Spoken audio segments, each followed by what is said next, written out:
Hello, everybody, and welcome to Unleashed, the fastest hour on the internet, where each episode features insightful guests and important topics, all in the name of growth for you, and growth, of course, for your team and your business. In today's episode, we're going to explore diversity, equality, inclusion, and how that impacts your business, your life, and society as a whole. And a special shout out to our friends at Goodwill. I know Dale and his team are tuning in today, and they're up for a very special award through the Alberta Chamber of Commerce. It's very relevant to today's topic. It's an award of distinction in the category of inclusion and diversity, and they certainly walk the talk when it comes to inclusion and diversity. What a wonderful organization. So good luck. The winners are announced in October. We'll be pulling for you. I am, of course, your host, Jeff Tetz, the CEO of Results, where we believe if you can't execute, you're at risk of falling behind the competition. And we have a proven framework that's helped thousands of leaders grow their businesses faster over the last 20 years. And if you enjoy the show, the biggest way to help grow the audience is word of mouth. Anything you take away from today's episode, if you can mention it on Twitter and LinkedIn and get your friends and colleagues to sign up for future episodes, even watch the rebroadcasts on YouTube, we'd sure appreciate that. And now on with today's show. So we are very, very fortunate to be joined by Dr. Tina Opie. She's an award-winning researcher, consultant, and associate professor of management at Babson College in Boston. Dr. Opie advises small and large firms and individuals in the financial services, entertainment, media, beauty, educational, and healthcare industries, among others. As a consultant, Dr. Tina Opie provides organizations with strategic direction on how to create more diverse, inclusive, and equitable workplaces. Her consulting work has helped organizations such as American Express, Hulu, and the NFL. Dr. Opie's work has appeared in such outlets as O Magazine, The Washington Post, The Boston Globe, and Harvard Business Review. Dr. Opie, welcome to the show. I can't see you yet, but I am hoping that you can hear us here. There we are. Hi, Tina. Oh, just click your mute button. There we go. There we go. Welcome. Thank you so much for having me, Jeff. This is great. No, we're thrilled and delighted to have you. And I know that there's a lot going on in the world right now, and a lot of very heavy emotional things that are happening. And so in light of all of that, we're even more appreciative that you would find time for us today. Of course, it's really an honor to be here. So there's a lot that I want to explore with you today, and I know that there's going to be a lot of questions and a lot of curiosity about the topics that we're going to explore. And I thought maybe where we would start, Tina, is that you help organizations fundamentally uncover barriers to meaningful engagement. As business leaders, why should we care about that? That's a very good question, Jeff. And what I'll start off saying is why do businesses exist? To begin with, they exist so that we can engage, hopefully, with the marketplace, with employees as we create our products and services. And so when you have a workforce that's characterized by disengagement, that has negative implications for both individuals, but also for that organization's ability to serve its employees as well as consumers or customers. Yeah. Now, I would imagine that there's some common barriers that you run into that get in the way, significantly interfering with engagement levels. What would some of those common barriers be, if there are some, Tina? Right. So in terms of engagement with coworkers or with people, things like inauthenticity. So I define the term authenticity as when your internal experience is aligned with your external expression. So you're not feeling the need to fake the funk, as we say here. You are able to express what you're actually experiencing. And we can get into more details about that. Yeah. Well, let me say this now, Jeff. Being authentic does not mean cursing somebody out when they cut you off in traffic, for example, because authenticity is very much about being your best self. And I think many of us, if we could pause and take a deep breath, we wouldn't do that. That's not the kind of people, or those aren't the values that we reflect. Rather, authenticity is thinking about when you are at your best, what are the things that you experience inside and how could you express them? So inauthenticity is one of them.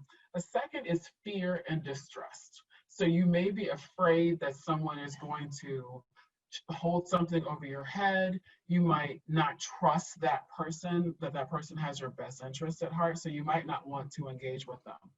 Another is impression management.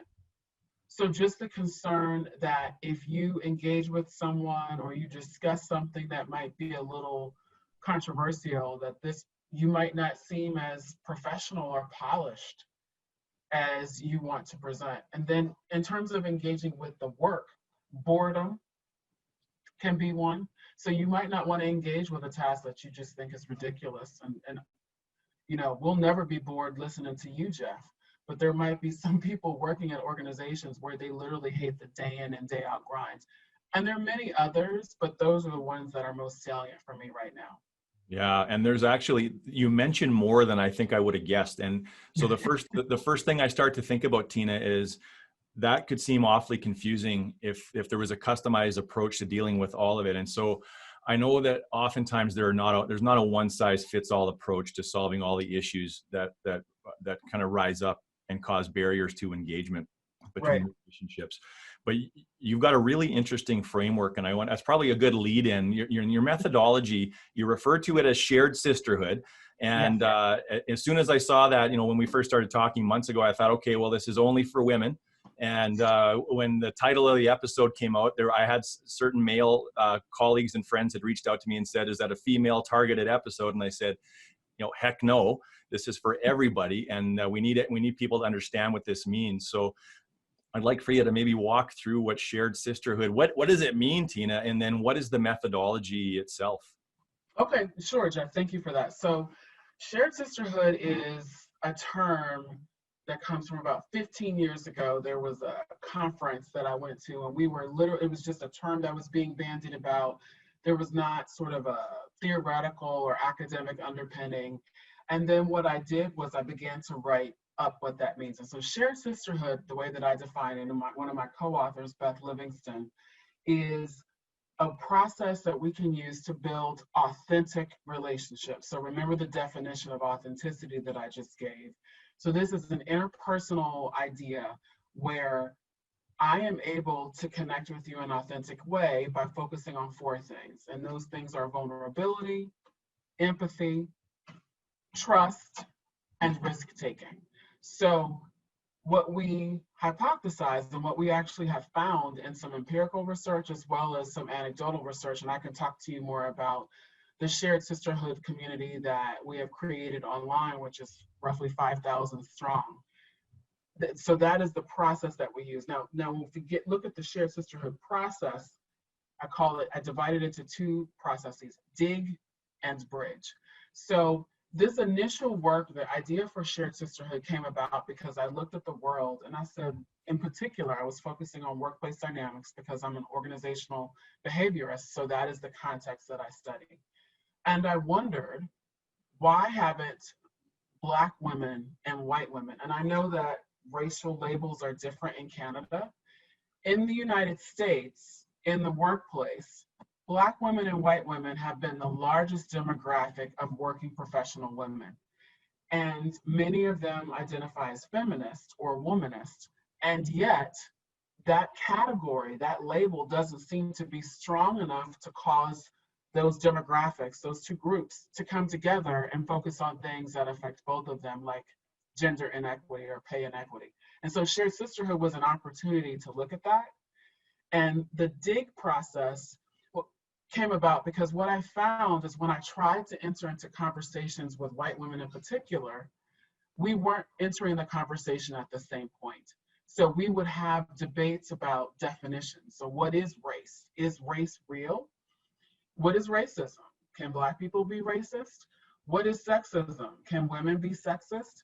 Et cetera, et cetera. So the dig process is very much about helping people surface their racial identities, their gender identities, understanding assumptions that they may have about themselves and other people, interrogating where those assumptions come from. And we argue that it's only until people have done what we call dig that we can then effectively bridge. I think many organizations try to jump right into connecting without doing that dig work. So and bridging is about connecting with people across difference, being able to have, again, vulnerable conversations, transparent, trusting conversations, take risks, on behalf of each other and also express empathy. So that's the general framework. And I want to also say anybody can be a sister regardless of gender. Yes. So I intentionally use the term sisterhood because it sort of throws people off of their equilibrium. They don't quite know. And guess what? I'm trying to make you vulnerable. Yeah. Really, the term itself is designed to make people sort of take a step back and ponder what this is all about. Yeah, that's excellent. I find that most of my most vulnerable conversations are with women. So I'm just hoping that that circle of women I'm involved with will accept me as a sister. And I'm hoping to bring a few males along with me at least too. You know, this dig piece, I really would like to dig into that literally, because I just don't think there's near enough of that. And but I'd like to better understand the definition of that. So you mentioned there's the four pieces. There's the vulnerability, the empathy, the trust, and the risk taking. Mm-hmm. So could you maybe share an example of what that has actually looked like an actual conversation? There was a clear misunderstanding on definition, or there is a different starting point that you referenced already. Mm-hmm. What does that conversation look like? How long does it take to properly dig before you've earned the right? How do you know you've earned the right to bridge? Like, I'm just so fascinated for an example of that, Tina. That's a great question. And here's a common example. So I mentioned we have a Shared Sisterhood Facebook group. And right now I will say we focus primarily on people who identify as women. And so we haven't let people who identify as men come into the group yet. However, one of the common themes that we've seen is there can often be a misunderstanding about whether or not someone has engaged intentionally or unintentionally in something that's discriminatory or racist. And so they'll say, well, no, systemic racism is not an issue. It's because that person, and I know this may sound crazy, but people actually believe this, and this might resonate with some of your listeners. If they're honest in the privacy of their own homes, they may think, well, it's not really an issue. It's more that individual didn't engage in the necessary behavior. And so the dig process might look something like this, where when I interact with someone, first of all, I, on my side, as a Black woman, have to sort of take a deep breath and not go on the defensive. That's the first thing. The second thing is I do tend to ask questions. The dig process is very much introspective. So rather than me telling them something, I will say, okay, well, tell me more about that. Where did you come? Where does that belief come from? So we engage in a conversation. They have to take the risk to share what they're actually thinking. They have to make themselves vulnerable. And they have to trust me that I'm not going to then take this information and hold it over their heads. And in turn, I have to empathize with them. This is not often something that I find white people engage in at a deep level, and even men. I mean, Jeff, you put yourself out there, you threw your brothers out there with you. We are conditioned, I think, in many instances, not to do that kind of probing. And so the dig process might look like me saying, well, how do you define yourself in terms of racial terms? I've often been told by white individuals that they do not. And so I said, well, that's interesting. Do you identify as white? Not really. Well, what do you identify as? What is your culture? And then we may get into conversations about them being Italian or Irish or Swedish or German. Yeah. And then I'll say, okay, well, in the United States, at least, you check white on the cat. When did you become white? So when did you stop being Irish in your mind? And when did you take on the label of white? That is the process that happens, because we know white is a social construct. I mean, race is a social construct. It's not biological. Yeah. And we can get into that if you'd like. But I'm really having them sometimes for the first time explore what those labels mean. And then the dig process continues by examining how their attitudes about race or racism or racial discrimination might be affected by their personal journey and their own racialized identities and attitudes. So I could talk forever on this conversation, but I hope that gives you some insight. Yeah, it does. And so the phrase, tell me more about that, I think that's a great phrase. I think anytime there's any kind of a feedback conversation taking place or a conversation of different perspectives. Mhm. But it's relying on somebody being on the high ground, Tina. Mhm. And there are so many emotionally charged conversations right now, and some very significant differences of opinion on Yeah. items such as race. When do you decide if you're willing to actually, what makes you decide if you're willing to take the high ground in those emotionally high charged, high stakes conversations to begin with? Okay, so Dolly Chugg, she's a professor at NYU Stern. She has a book called Being the Person You Mean to Be. And in there, she has, I can't remember if I shared this with you, she has sort of a rubric. She calls it the 20-60-20 rule. And she may have gotten it from someone else, but I think she helped to popularize it. She divides the general population, so people who are engaging in these controversial discussions about race, into three segments, or any population. The top 20% are people who are your friends.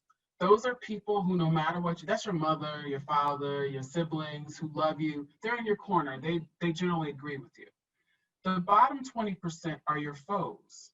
No matter what you say, they're not going to come around. They're not trying to really understand. And so you might want to move on. It doesn't mean that you move on indefinitely, but it means that for right now, that might not be where you focus your attention. Instead, you shift your attention to the middle 60%. These are people who are interested in dialogue, not diatribes. They're not wanting to just tell you how you should think or what you should think. They're sincerely concerned and they're inquisitive about what you think. That is where I tend to focus my attention.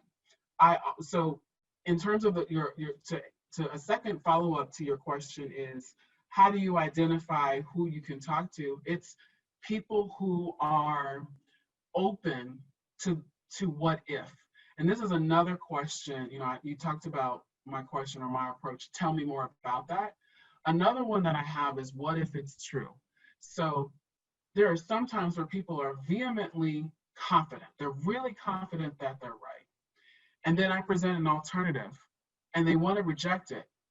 But if I can say to them, well, what if that is true? The thing that you strongly disagree with, what if it was true? Then what? If they're willing to engage in that kind of conversation, that is someone I want to continue with. And the third point would be that whenever I'm interacting with someone, I always ask myself, what is attractive to me about the opposing argument?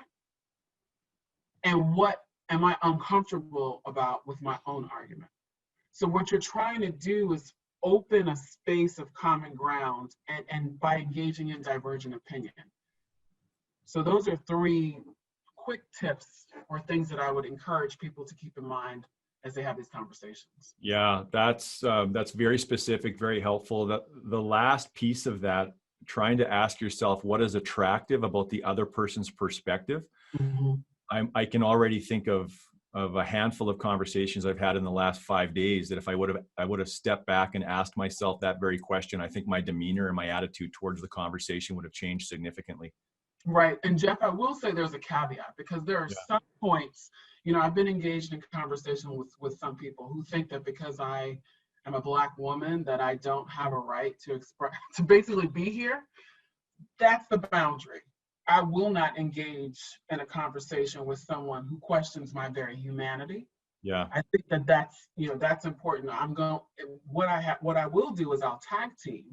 So Dr. Beth Livingston, she knows this. If there's someone who I'm interacting with who is harmful to me, but I think there could be a possibility of them opening, I will literally text her and say, okay, Beth, I need you to come on Facebook. I'm going to tag you and I need you to get involved in this conversation because I'm going to take a time out.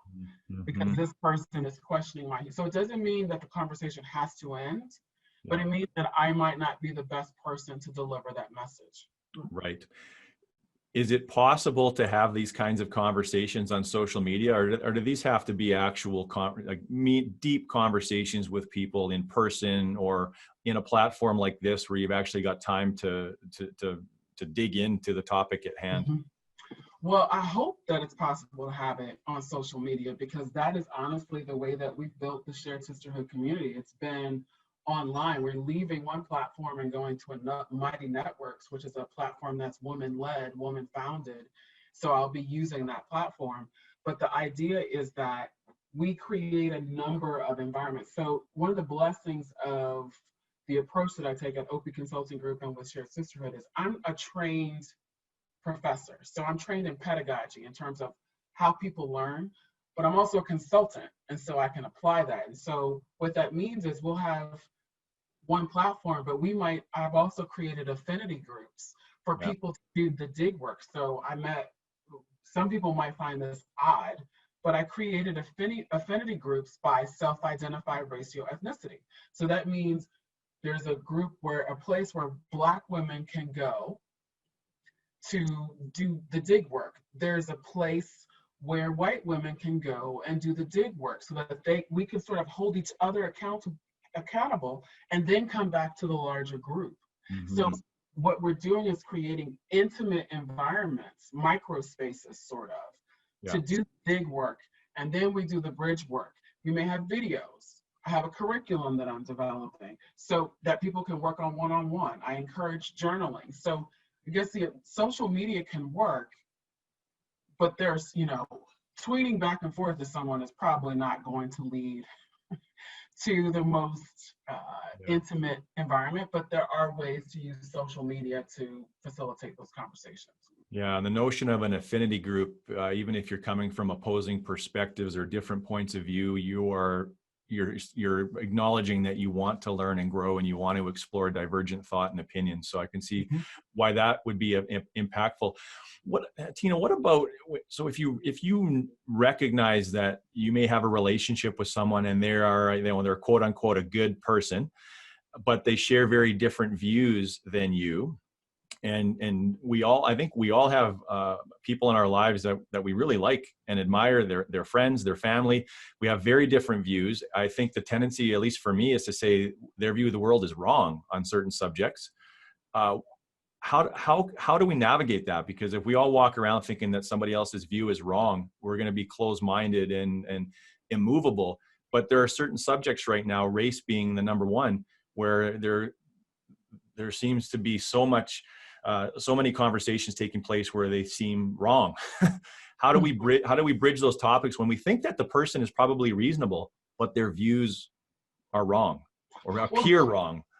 Jeff, let's do this. Can you give me, and I'm putting you on the spot, sorry. Yeah, please do. What are some of those conversations? So give me an example of a disagreement between two, quote, good people around race. Yeah, so I'll use, there's a couple of examples I'd like to talk about today. And the first one is the Wells Fargo CEO a few days ago really stepped in it when he said that there are not enough Black people to recruit from that would fit the talent requirement. And then he, as you let me know this morning, he then apologized for those comments. Now, when I saw those comments, there's a few things that happened for me. So number one was I stepped back and tried to analyze the comments and say, geez, was that ever tone deaf? And then I stepped back and thought, okay, is he right at this very moment? Are there not enough people of color that are in the talent pool to recruit from? But then the third part of that was, what are the systemic causes that might be the case? So I was trying to figure out if what he said is even true. And then if it is, what are the causes of it? But then what happens on social media, there's a huge divide. There are the folks that condemn what he said immediately. And then there are people that are saying, look, this is actually the state of the world, so stop blaming it on systemic racism. It's not systemic racism. There's just, for various reasons, people of color are not in the positions or haven't gone down the educational path to be qualified to take those jobs. And this is happening every minute of the day on social media. And I don't know what to do about it oftentimes. Well, so that's a great example. So I'm now going to reference, you all may have heard of Dr. Ibram Kendi's book on how to be an anti-racist. And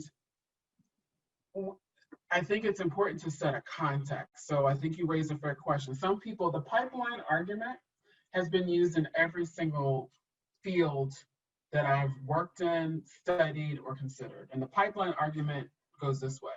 There just aren't enough qualified people to hire, to promote, to be C-suite executives. That's basically what CEO Scharf said, right, when in his comments. So that's a pipeline argument. I think that there are empirical results which disprove that, which show, for example, people will say, well, there's not a lot of Black business professors. Well, where are you looking?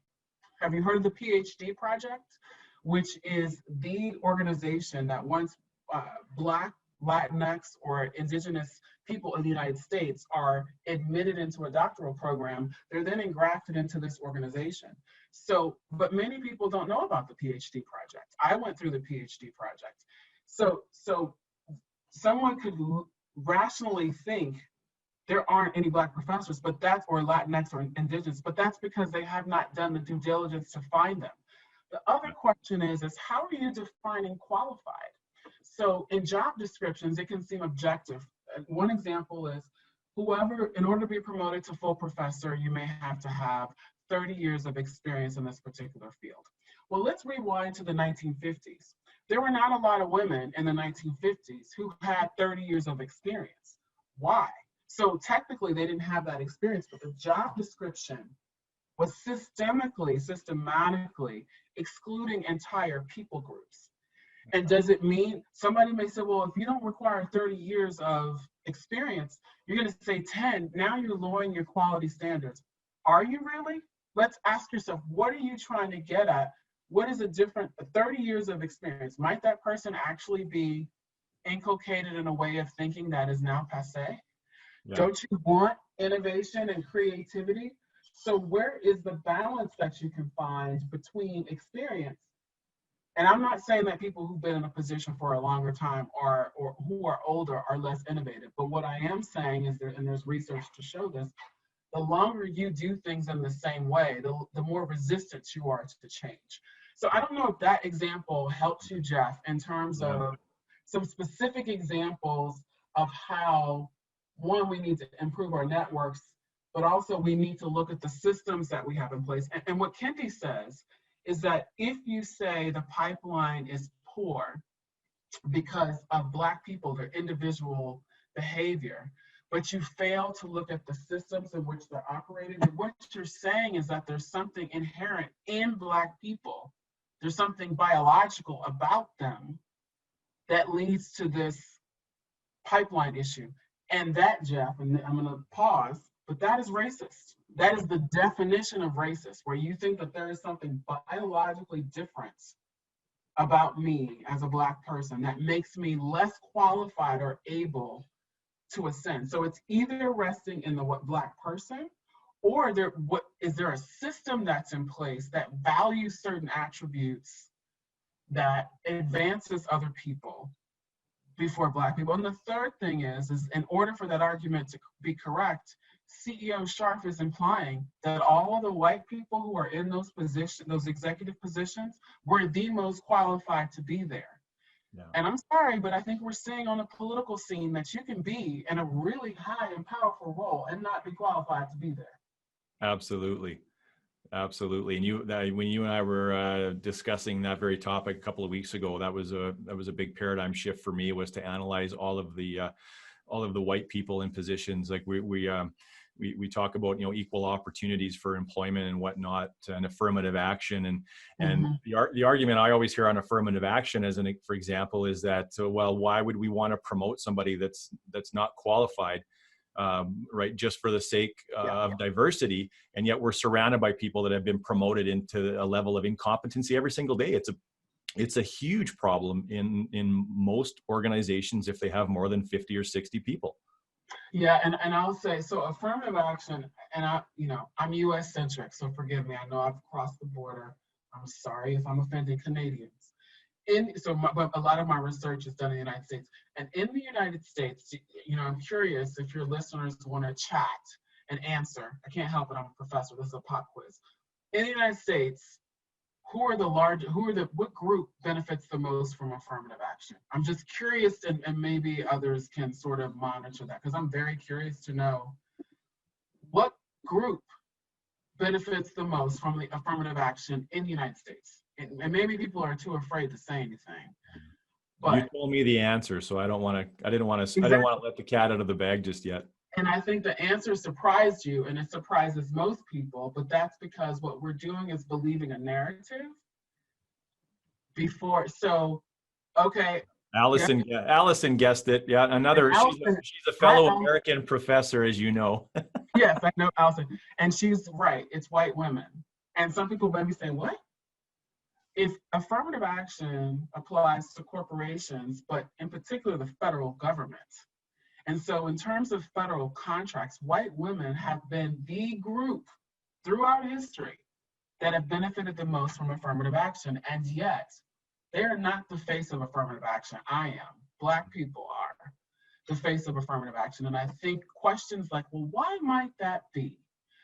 Might it be? And the second thing I'll say is, Jeff, I think you're correct. We promote people who aren't qualified and who are incompetent all the time. And this may also upset people or be a controversial comment to make. I want you to look around.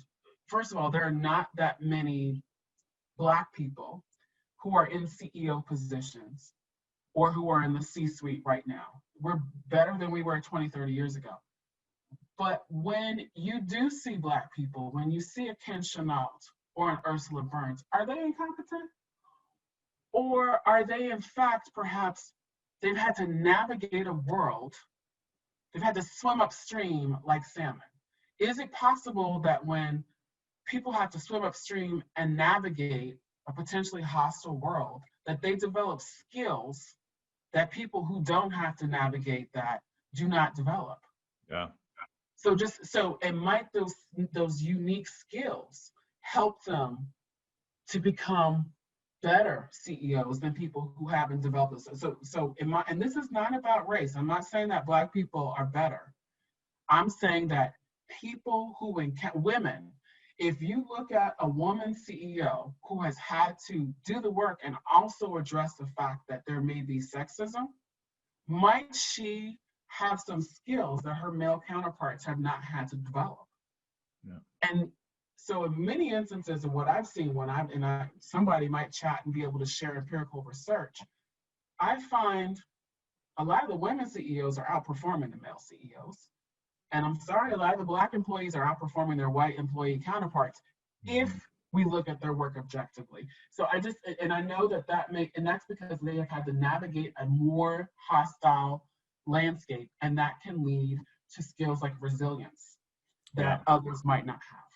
Yeah, absolutely. And I want to remind people, if they have questions for you, they can put them in the Q&A box, and I'll do my best to get to all of those questions. I have a question already. So Ruth says, is like me bias an unconscious reason we perpetuate the pipeline argument? Absolutely. So homophily is a psychological term, which is sort of birds of a feather flock together. Yeah. And yes, so I'm actually about to do some training with a law firm about this, about all the different kinds of biases that enter into the evaluation process, but they're also parallel to the hiring process. Yeah. You have confirmation bias, you may have homophily, you may have identity bias, where this person is like you, in particular your identity. And so you think, of course they're qualified. They went to XYZ school just like I did, and I know we got rigorous training there. So just bring them on campus and interview them. Yeah. Yeah. How closely related is affinity bias to like me bias? When you say affinity, what do you mean? Affinity. So my understanding of affinity bias is we have a tendency to spend time with people that look like us, that act like us, that have similar interests than us, and even seeing it when in attempts to put racially diverse groups together. Even sometimes those racially diverse groups can be very similar in terms of their socioeconomic status, although they're diverse in color of their skin and ethnicity. Mm-hmm. So I could be wrong, but when I hear you say like me or so that is, it could be operating in two ways. I could just assume on the surface, because I look and that person looks like me, I make assumptions about them and therefore I'm biased towards them.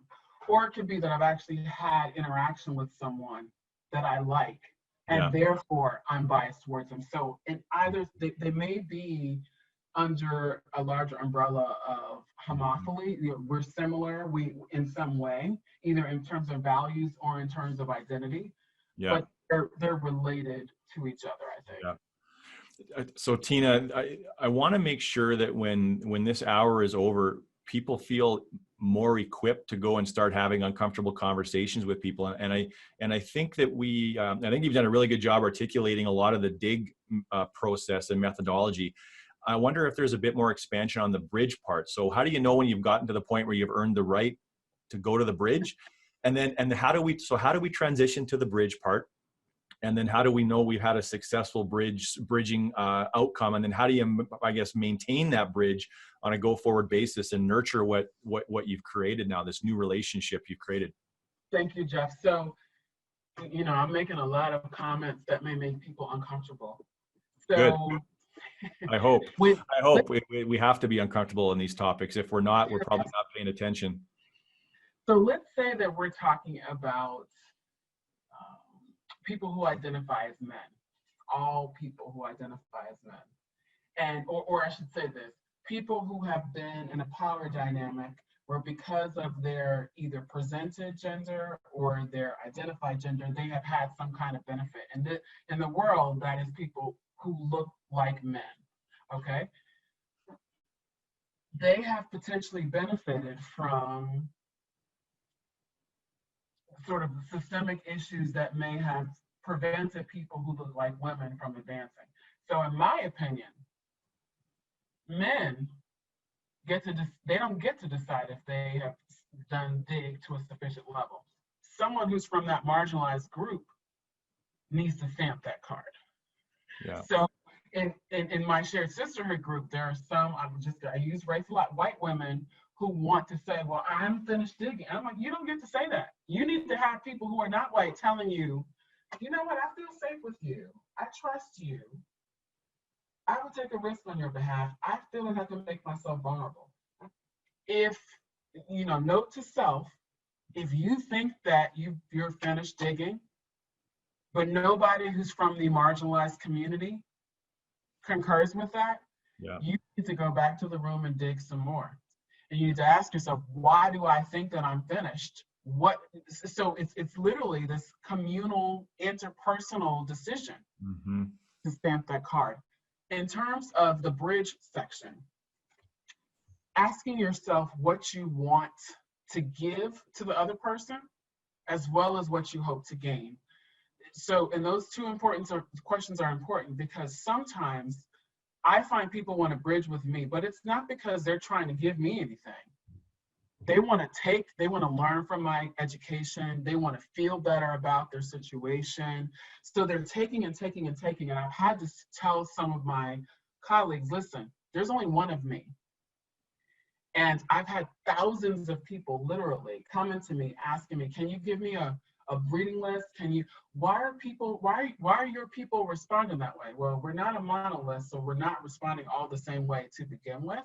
And furthermore, look at the news and interview people and talk to them, or read the Black Lives Matter website, the resource list. You can learn a lot. So the other thing is understanding what people have to give to you. So in some instances, there's sort of a proselytizing or missionary approach to conversations where you think, I'm imparting wisdom to this underserved, marginalized person. Well, if you don't think that they can give you anything that you can benefit from that relationship, then again, you need to go back to the dig process because there's something in you that's causing you to marginalize or patronize this entire people group, which is problematic. Yeah, for sure. One of the biggest barriers to racial discussions and resolutions and progress, in my opinion, Tina, and I'm really curious about your perspective, is that the conversation is just not happening to begin with. Mm-hmm. And I think as a white male that checks, I think every privilege box that you will find, it's a terrifying conversation to enter into, and I almost feel I feel shameful to even say that because my path to where I am today has been much easier than most. What is it that causes the fear of this conversation, and what are some things that we can do to try to make this conversation safer to have? Mhm. Well, first of all, Jeff, thank you for your courage in saying that, because I think, there are going to be some of your friends who think you drunk the Kool-Aid. We had Mhm. a leader from the free world in my country say that to someone who said something similar to what you had. So there could be backlash that you confront, which is one of the first things that I think people fear. We don't discuss, well, I should say, white people, people in positions of authority who are from historically advantaged groups are less likely to discuss that. I can tell you, as a woman, we talk about sexism and feminism a lot. As a Black person, we talk about racism a lot. So what we're talking about is that the people who are power beneficiaries are less likely to delve into these conversations.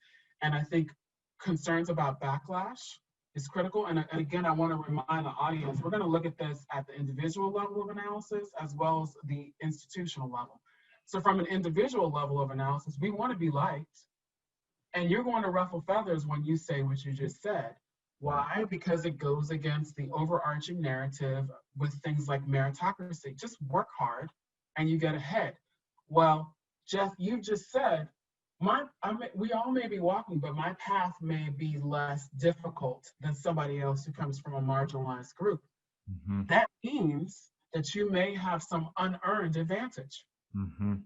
which goes directly against meritocracy, the Protestant work ethic, Horatio Alger, pull yourself up by the boots.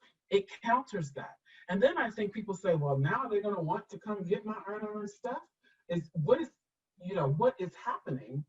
What could happen? Do I have to give something up? Does this mean that I have to sacrifice something to make things equal? What do you mean pay reparations to what is that affirmative action? Hold on, no. There is a tremendous fear at the institutional level of changing the status quo. It can be an existential threat. Cast by Isabel Wilkerson. Some people don't like that book. I've heard actually just one book reviewer who didn't like it, but this to me is one of the best books to really understand some of the ego threat that can happen at an individual level and some of the collective threat that happens at a larger level when we start to talk about equity and inclusion and just the mere mention of diversity. And I can define that, diversity is about numeric representation. So how many you have in each category. Inclusion is about who is included in the decision-making process. And equity is about the ratio between inputs and outputs. So it should be that if I'm working 8 hours and you're working 8 hours and it's the same quality, roughly, how do you determine that it's 100%? Yeah. That we should be getting the same salary. But we know we don't have equity because we have gender inequity, racial inequity, and pay salary.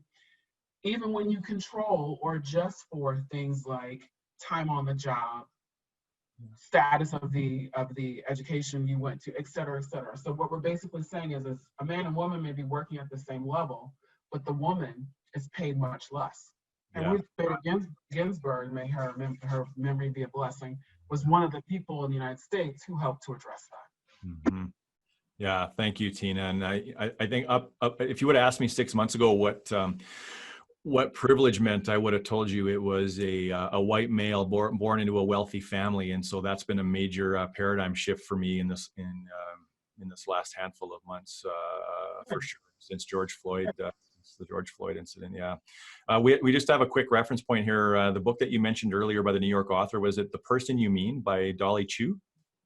Yeah, Chuck. So I'm Chuck, actually sorry, going Chuck. to, Sorry, can can't. I type my answer? Yes. So I shouldn't send it. It's from, did you see the answer? I actually put in I copied and pasted the link Yeah, we can to, get that out on our social channels too, Tina. yeah, the We have. person you need to be.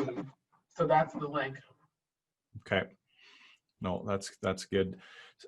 Now, I also think about the responsibility that we have to do something, to not just be kind to people, and this Yep. notion that just being a kind person, raising your family and just being generous in your circles and keeping your head down and your mouth shut. What's wrong with that as a good life? And I think that's a challenging conversation. Yeah. And to going to the point where even I see a lot of people saying, if you're not part of the anti-racist movement, you are a racist. And I think that that's a very bold statement. And I have a hard time reconciling that one. What is your perspective on that? Well, I think that, again, Dr. Kendi and others have talked about this, where there's no race neutral position.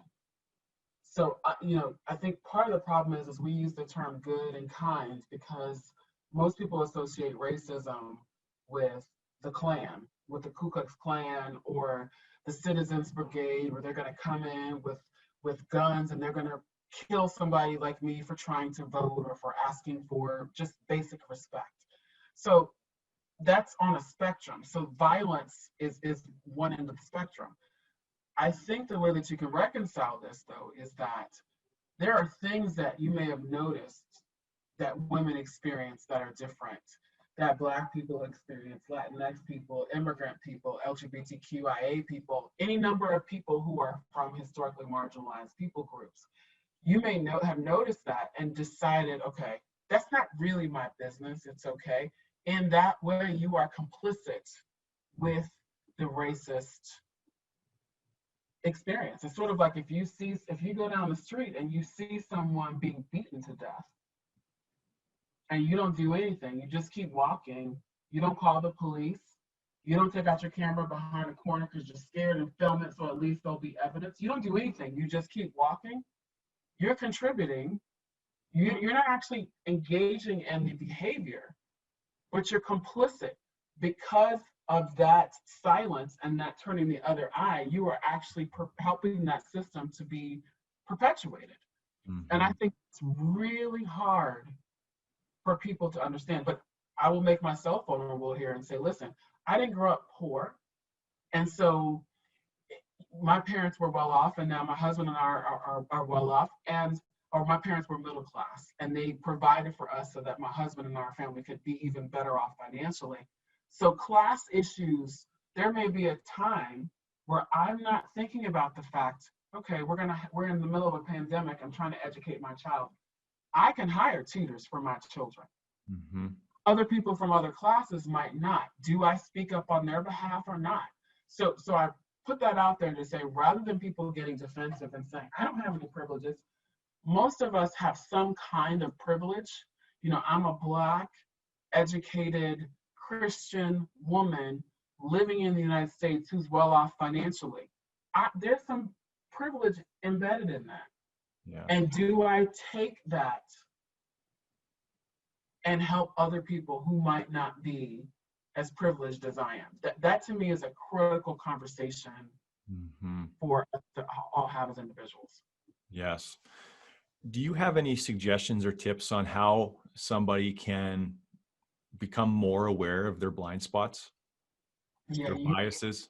So I think it was is it PRRI or the Pew Charitable Trust or all the above have done studies on friendship networks and our social networks. And white people in particular have some of the most racially homogenous social networks. And it's very difficult to understand your blind spots if you're around people who are blind like you are. And I'm not going to make generalizations because, again, race is a social construct, but it's a social construct that has reality because we've attached reality to it.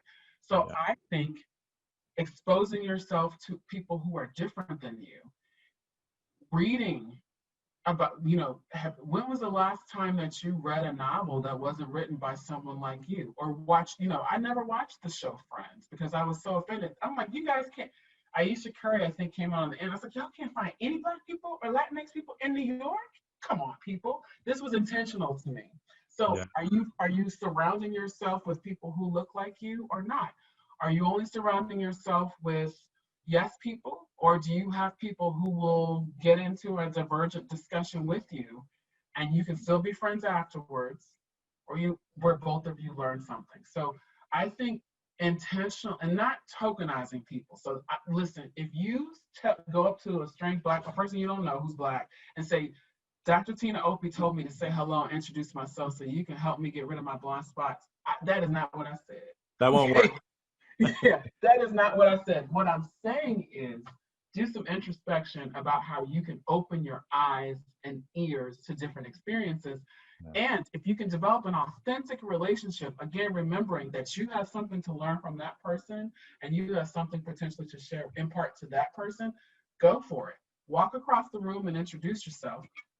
But please don't expect people to just educate you, because that is work that you need to do on Mhm. your own. So I just said a whole bunch of things, but Yeah. working on your social network and then also your own sort of education is critical. And there's lots of resources out there. Yeah, thank you for that, Tina. Lots of note taking from the attendees right now, I'm sure. I know that we're 24 hours out from the announcement about the judgment on Breonna Taylor and how sad that was.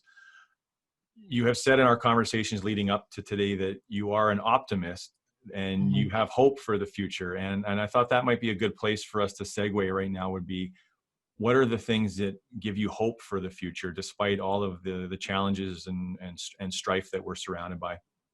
Well, as I shared earlier, I'm a Christian woman. So Jesus, I mean, I will be honest, if I look at humanity, I don't know how optimistic I would be, because we as a species seem to love to harm each other and to lie to ourselves and say, make it seem like, well, that harm, that hurt, that's good for them. I mean, during the period of enslavement, enslavers believed that they were actually helping the people they were enslaved. Some of them did. And maybe that's post, rationalization to enable them to continue doing the atrocious things that they did. But my faith definitely gives me hope. And also, conversations like this, I think it's a very unique inflection point in the history of the world where, I mean, I've seen things that I did not expect. My husband and I were watching a protest, and there were little white kids there, and white mothers with strollers pushing their babies, raising their fists, saying Black Lives Matter. I haven't seen that happen before. I mean, or when I did, it was on tapes of the civil rights movement, where you saw, I mean, as Jesse Jackson would say, this rainbow coalition of people. And now it feels like we're at an even deeper moment than that, because it's not just in the streets, it's in the boardrooms, it's in the corporations, it's in Canada, it's people are talking about this at a deep level. And I think people are actually willing to engage in action. It's not just hyperbole, it's not just a discussion point or a book club meeting. People are looking at their policies, and that to me gives me hope and is cause for optimism, because again, if we keep it at the individual level of analysis, this continues. But if we start actually changing policies at the government level, at organizational levels, in school systems, I think we will see, I'm optimistic about some of the change. Having said that, there will be backlash. I mean, I think anyone should look at history in terms of social movements and justice movements. The pendulum swings back and forth. And so we're at a moment where it's swinging this way, but we've already seen evidence that there are forces that are fighting that progress. I mean, the White House executive memo banning certain conversations about diversity and anti-racism training. Some people saying that any school system that teaches the 1619 Project by Nicole Hannah-Jones from the New York Times is going to have their funding taken. There's always forces out there, but I'm still optimistic that the people around the globe are standing up and speaking out. Yeah. And I hope you're right, Tina, and I hope that trend continues. And thank you for making this conversation safe today. I saw an excerpt from James Clear's newsletter this week that I thought was fitting for today's conversation. And James said, there's a concept in Zen Buddhism known as Shoshin, which means beginner's mind. Shoshin refers to the idea of letting go of your preconceptions and having an attitude of openness when studying a subject. There is a danger that comes with expertise. We tend to block information that disagrees with what we learned previously and yield to information that confirms our current approach. We think we're learning, but in reality, we are steamrolling through information and conversations, waiting until we hear something that matches our current philosophy or previous experience, cherry picking information to justify our current behaviors and beliefs. Most people don't want new information. They want validating information. And Mhm. when I read that this week, it made me sort of worry on some level that the world is broken. With the advent of social media, it's easier than ever to insulate ourselves with people that only agree with one another. So whether your voice is loud or soft, they both have the ability to impact change, but only if we're willing to listen to voices we disagree with, to Mhm. examine our own beliefs and why we believe them, and engage in conversations that dig and bridge. And most people don't want new information. We cannot be like most people. Mhm. Dr. Tina, Opie, it's been an honor to spend the day with you today, this session with you. Thank you so much. Thank you for your time. We were just getting started, and I hope that we can do this again someday. It's been such a privilege to get to know you better over the last few months. Thank you so much, Jeff. Same here. And to your team, thank you for being so kind and hospitable and flexible with me and my crazy schedule. And it's been a real honor to speak with you and with your audience. Thank you so much, Tina. And for those of you that want to stay connected with Tina, please find her on Twitter and on LinkedIn. She has some terrific content. If you're trying to learn more about this subject matter and engage in conversations in a more thoughtful, meaningful way, Tina is a terrific resource. Her website, Opie Consulting Group, is also a great resource. And if you have questions for us that we couldn't get to today or comments about the show, please email us at info@unleash.com, and we'll get those to you. And then, of course, the recording of today's episode will be available on the blog later this afternoon, and you can send that out to all your colleagues that didn't get a chance to watch it live. And we have a Shop Local gift card available, so if you fill out the questionnaire at the end and give us your valuable feedback, you will automatically be entered into a draw to win a $50 gift certificate to a local vendor of your choosing. And we'll draw for that tomorrow morning. So please submit your feedback on the episode. We read every single comment. And some other news that we want to share is Beck's Exchange on October 29th with Sarah Noel Wilson. We're doing a half-day cyber event all around managing change. So how do you equip leaders to manage their teams effectively through turbulent times, through change, through the dynamics that not only impact the teams, but that impact the output and performance of their contributions and in relationships with customers. It's a very low-cost offer to get your executive team signed up for only $149 to join us for that half day with the amazing Sarah Noel Wilson.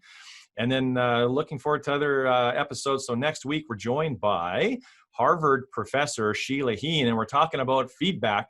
Every single day, we're surrounded by feedback, whether it's at home or in the workplace. Sheila Heen is one of the world's foremost experts on how to give and receive feedback. She's a best-selling author, and we have a couple of spots left for the 30-minute overtime that follows her episode as well, where the 8 people that sign up for that will get a copy of her book as well. So hope you can join us next week for Sheila's episode. Be kind to each other. Let's listen to each other, and let's really focus as we go forward here on self-examination and thoughtful conversations with people that have good intentions and divergent opinions. Tina, thank you for this. We'll see everybody next week. Thank you.